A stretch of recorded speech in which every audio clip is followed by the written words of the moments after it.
Assalamualaikum warahmatullahi wabarakatuh.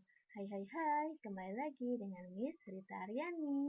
Di sini Miss akan menjelaskan tentang kerajinan serat dan tekstil. So, ikutin ya.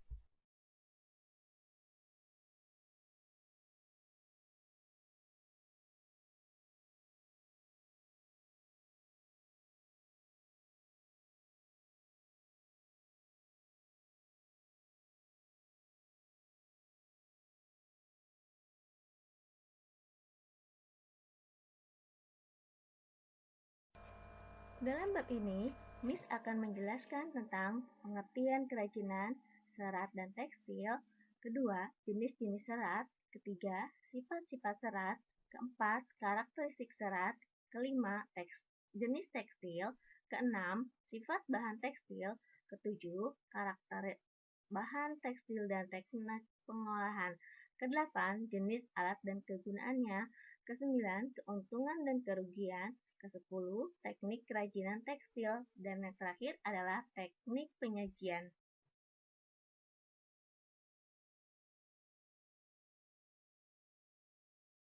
Ya, di sini ada kerajinan serat dan tekstil. Yang pertama adalah kerajinan adalah barang yang dihasilkan melalui keterampilan tangan, contohnya tikar dan anyaman. Yang kedua, serat adalah suatu bahan yang perbandingan panjang serta lebarnya besar, biasanya digunakan sebagai bahan baku pembuatan benang. Contohnya serabut kelapa benang. Dan yang terakhir, tekstil adalah material fleksibel yang terbuat dari tenun benang, contohnya sepatu rajut.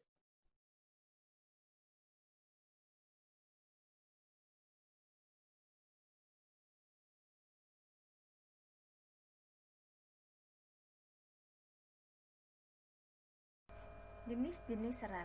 Serat adalah serat yang berasal dari alam yang dapat dimanfaatkan untuk membuat sesuatu, yaitu serat tumbuhan adalah serat yang selulosa yang berasal dari tumbuhan.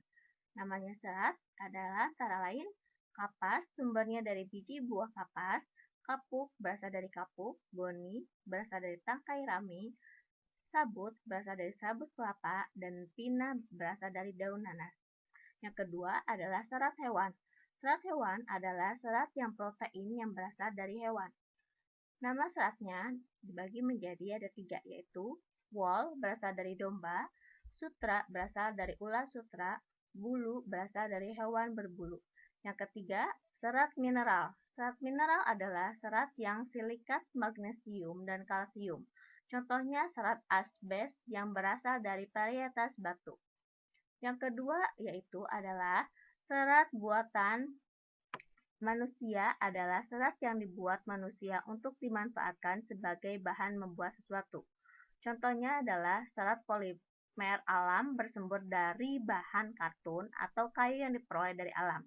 Nama seratnya rayon berasal dari bahan kartun atau kayu, asetat bahan kartun atau kayu, triasetat bahan kartun atau kayu.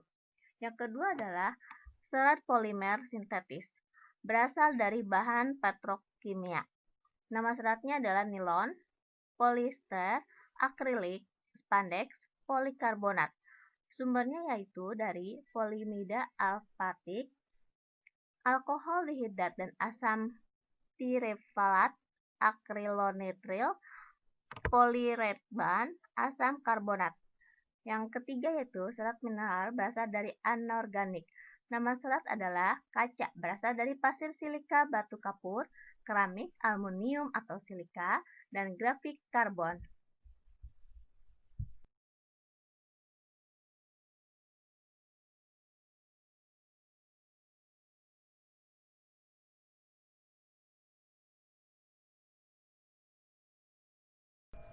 Sifat-sifat serat. Sifat-sifat serat dibagi menjadi 2, yaitu serat alam dan serat buatan. Serat alam dibagi menjadi 3. Nama seratnya, kapas sifatnya yaitu serat memanjang datar, warna putih krem, panjang berkisar 1-5 cm. Yang kedua linen, tampilan bentuk poligonal, panjang 15-120 cm, warnanya putih pudar. Dan wool, tampilan berkerut, warna putih krem, panjang hingga 40 cm. Contohnya di bawah ini ya. Ada kapas, linen, dan wool. Dan serat buatan dibagi menjadi 3, yaitu rayon, polister, dan akrilik. Rayon sifatnya, warnanya transparan, cepat terbakar, kekuatannya cukup baik. Polister, tampilan halus dan rata, warnanya putih, daya serap air kurang dari 1%. Akrilik, permukaan sama dan teks tidak teratur, warna putih, daya serap air 1-3%. Contohnya ada di atas ini, rayon, polister, dan akrilik.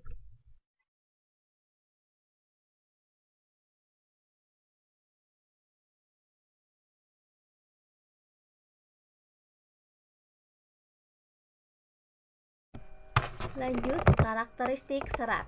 Dibagi menjadi 2, serat alam dan serat buatan. Serat alam dibagi menjadi 3, antara lain kapas, wool, dan sutra.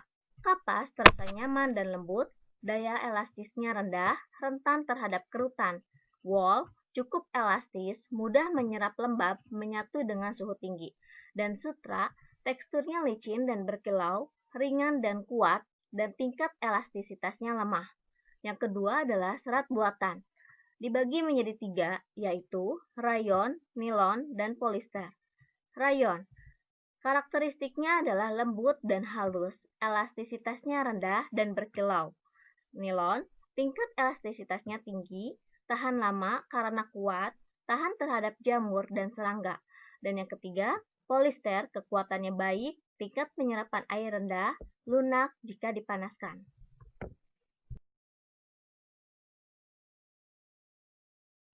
Jenis tekstil dibagi menjadi 4, yaitu tentang bentuk, tentang bahan, tentang motif, dan tentang konstruksi.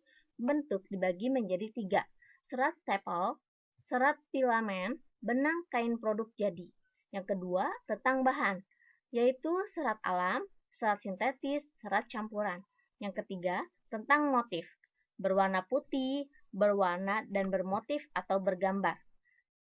Sedangkan yang terakhir adalah konstruksi, tenun, rajut, renda, kempa, benang tunggal, dan benang gintir.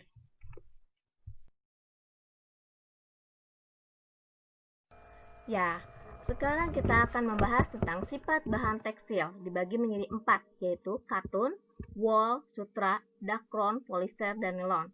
Katun mudah menyerap air, dalam keadaan basah mudah kusut, bisa disetrika dalam suhu tinggi. Wool tidak mudah kusut karena kenyal, mengikat panas, jika dipanaskan akan lunak, mengantarkan panas. Sutra lembut, licin, dan berkilap. Jika basah, kekuatannya berkurang. Jika dipakai memberi rasa sejuk. Dakron, polister atau nilon cepat kering, tidak mudah kusut, tahan panas, dan lebih kuat. Karakter bahan tekstil ditentukan oleh seratnya dan proses pengolahannya. Teknik pengolahan dibagi menjadi 3, yaitu serat menjadi benang dengan cara dipintal, benang menjadi kain dengan cara ditenunnya, dan yang terakhir proses penyempurnaannya melalui dengan cara proses persiapan, proses pencelupan, dan proses finishing.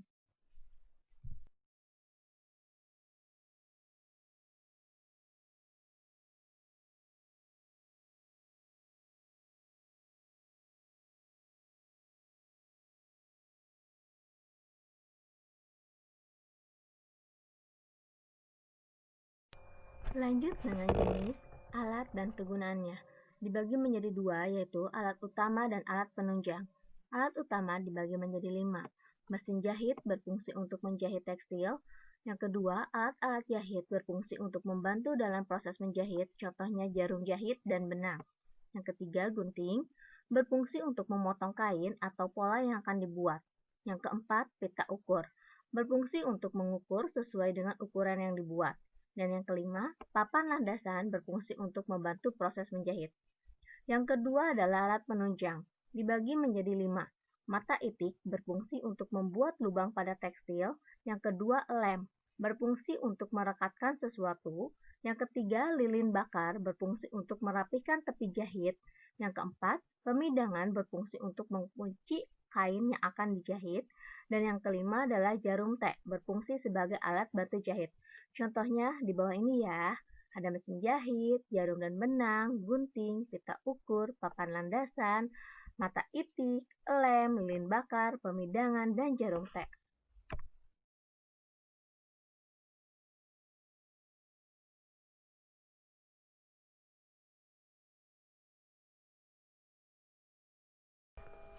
Yang terakhir adalah keuntungan dan kerugian penyajian karya kerajinan. Dibagi menjadi 3 kemasan, yaitu kemasan kertas, kemasan kayu, dan kemasan plastik. Kemasan kertas, keuntungannya adalah fleksibilitasnya. Kalau kerugiannya adalah tidak tahan terhadap air. Keuntungan kemasan kayu adalah kokoh dan kuat terhadap segala benturan. Kerugiannya, kemasan kayu adalah makin menipisnya ketersediaan kayu. Dan keuntungan kemasan plastik adalah transparan dan tahan air. Kerugiannya adalah plastik merupakan sampah yang sulit terurai. Lanjut adalah teknik kerajinan tekstil. Di sini ada berbagai untuk teknik. Adalah teknik tenun, teknik pewarnaan, teknik cara menggambar pola, dan teknik dekorasi. Melalui teknik penyajian, ada beberapa 4 tahap, yaitu kemasan harus aman, kemasan melindungi produk di dalamnya, kemasan dapat mendukung program pemasarannya, dan yang terakhir, kemasan meningkatkan keuntungan. Sekian materi pembelajaran kerajinan serat dan tekstil. Semoga ilmunya bermanfaat ya. Thank you for watching. See you. Bye-bye. Jangan lupa subscribe and like. Dah.